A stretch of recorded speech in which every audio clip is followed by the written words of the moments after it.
24 दिसंबर 1999 Christmas से एक दिन पहले एक आम flight Indian airlines flight IC-814 hijacking Kathmandu से दिल्ली के लिए उड़ान भरती है। सब कुछ सामान्य लगता है, लेकिन कुछ ही देर बाद यह फ्लाइट भारत के इतिहास के सबसे बड़े संकटों में बदल जाती है। जैसे ही विमान भारतीय एयर स्पेस में आता है, 5 आतंकवादी अचानक खड़े होते हैं। उनके हाथ में हथियार है। वे कॉकपिट पर कब्जा कर लेते हैं। पायलट को आदेश दिया जाता है, जहां हम कहें वहीं जाओ। विमान में करीब 170 से ज़्यादा लोग थे। अब सब बंधक बन चुके थे। पहला सवाल था, अब क्या किया जाए। विमान को अमृतसर में उतारा जाता है। यह भारत का पहला और सबसे बड़ा मौका था। यहीं पर NSG ऑपरेशन कर सकती थी, लेकिन यहीं से शुरू होती श्रृंखला। दिल्ली में बैठी सरकार और सुरक्षा एजेंसियां कन्फ्यूजन में थी। कोई साफ आदेश नहीं था। क्या तुरंत हमला करना है या बातचीत करनी है। हर मिनट की देरी का मतलब था आतंकियों को और ताकत मिलना।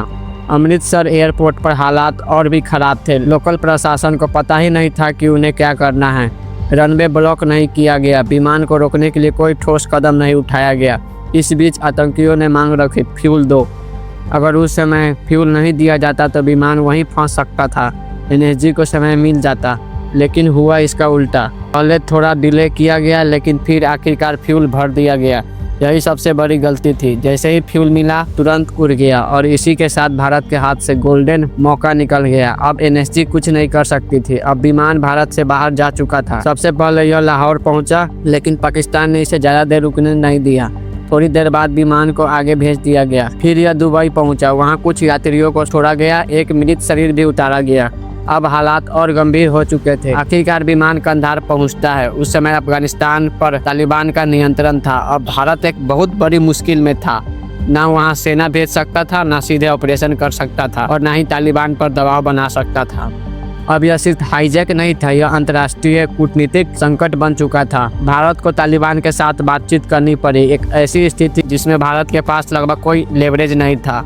दिन बीतते गए, तनाव बढ़ता गया, यात्रियों की हालत खराब होती जा रही थी। आखिरकार आतंकियों ने अपनी मांग रखी, कुछ खतरनाक आतंकियों को रिहा करो। इनमें सबसे बड़ा नाम था मसूद अजहर। सरकार के सामने एक ही सवाल था, 170 लोगों की जान बचाई जाए या आतंकियों को छोड़ा जाए। यह फैसला आसान नहीं था, लेकिन अंत में भारत सरकार को झुकना पड़ा।